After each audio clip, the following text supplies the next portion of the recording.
అగ్రరాజ్యం అమెరికాలో చదువుకోవాలి. చదువు పూర్తయ్యాక ఉద్యోగం చేయాలి. అదృష్టం ఉంటే గ్రీన్ కార్డ్ పొందాలి. ఇది చాలా మంది కల. అయితే అమెరికా అధ్యక్షుడు డొనాల్డ్ ట్రంప్ ఈ ఆశలకు గండి కొట్టేలా కనిపిస్తున్నట్టు పరిస్థితులు చూస్తుంటే అర్థమవుతోంది. అమెరికా ఫస్ట్ అనే నినాదంతో మరోసారి అధికారంలోకి వచ్చిన ట్రంప్ కఠిన నిర్ణయాలు అమలు చేస్తున్నారు. ఉన్నత చదువుల కోసం అమెరికా వెళ్లిన విద్యార్థులు క్యాంపస్లలో కాకుండా బయట పార్ట్ టైం జాబ్స్ చేయకూడదన్న నిబంధనను ఖచ్చితంగా అమలు చేస్తున్నారు. దీంతో మధ్యతరగతి కుటుంబాలకు చెందిన విద్యార్థులు అక్కడ విలవిలలాడిపోతున్నారు. నెలవారీ ఖర్చులకు తల్లిదండ్రులను అడగలేక పార్ట్ టైం జాబ్ చేసుకునే వీల్లేక సతమతమవుతున్నారు. ఈ నేపథ్యంలోనే అమెరికాకు వెళ్లాలంటే చదువా ఉద్యోగమా అని ముందు తేల్చుకోవాలంటున్నారు నిపుణులు.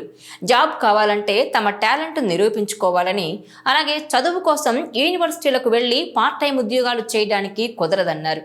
అమెరికాలో ఈ నిబంధనలు ఏళ్లుగా ఉన్నాయని, వాటి అమలుకు ఇప్పుడు ట్రంప్ కఠినంగా వ్యవహరిస్తున్నారన్నారు. ఇదిలా ఉంటే టాలెంట్ ఉన్న వారికి వారి స్కిల్స్ని బట్టి శాలరీస్ ఇవ్వాలని ఆదేశాలు జారీ చేశారు ట్రంప్. దీంతో టాలెంటెడ్ పీపుల్కు మేలు జరుగుతుందని చెబుతున్నారు. అయితే ఇప్పటి వరకు చాలా మంది అమెరికాలో చదువు పూర్తయ్యాక కన్సల్టెంట్లను ఆశ్రయించి ఉద్యోగాలు సంపాదిస్తున్నారు. దీంతో అమెరికా నిబంధనల ప్రకారం రోజుకు $100 జీతం ఉంటే కన్సల్టెన్సీల ద్వారా జాబ్ తెచ్చుకున్న వారికి $40 మాత్రమే అందుతుందని చెబుతున్నారు. తాజాగా ట్రంప్ ఆదేశాలతో కన్సల్టెన్సీల పాత్ర ఉండదు. అమెరికా నిబంధనల ప్రకారం కంపెనీలు వేతనాలు ఇస్తున్నాయి.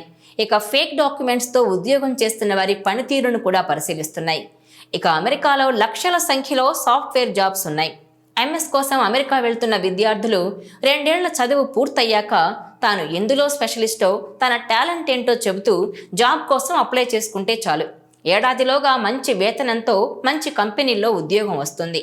జాబ్ రాగానే వారికి 6 ఏళ్ల వీసా కూడా వస్తుందని చెబుతున్నారు.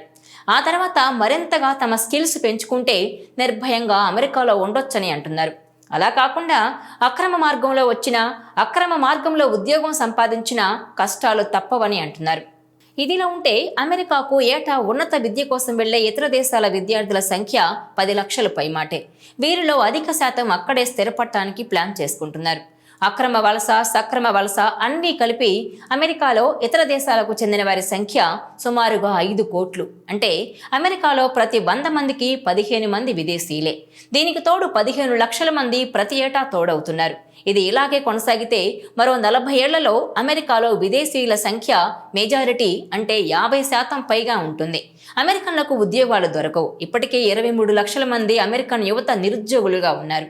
వీటన్నింటికి మించి కన్సల్టెన్సీలు బోగస్ సర్టిఫికెట్లతో ఉద్యోగాలు ఇప్పిస్తున్నాయి. దీంతో టాలెంట్ ఉన్న వారికి ఉద్యోగాలు దొరకని పరిస్థితి.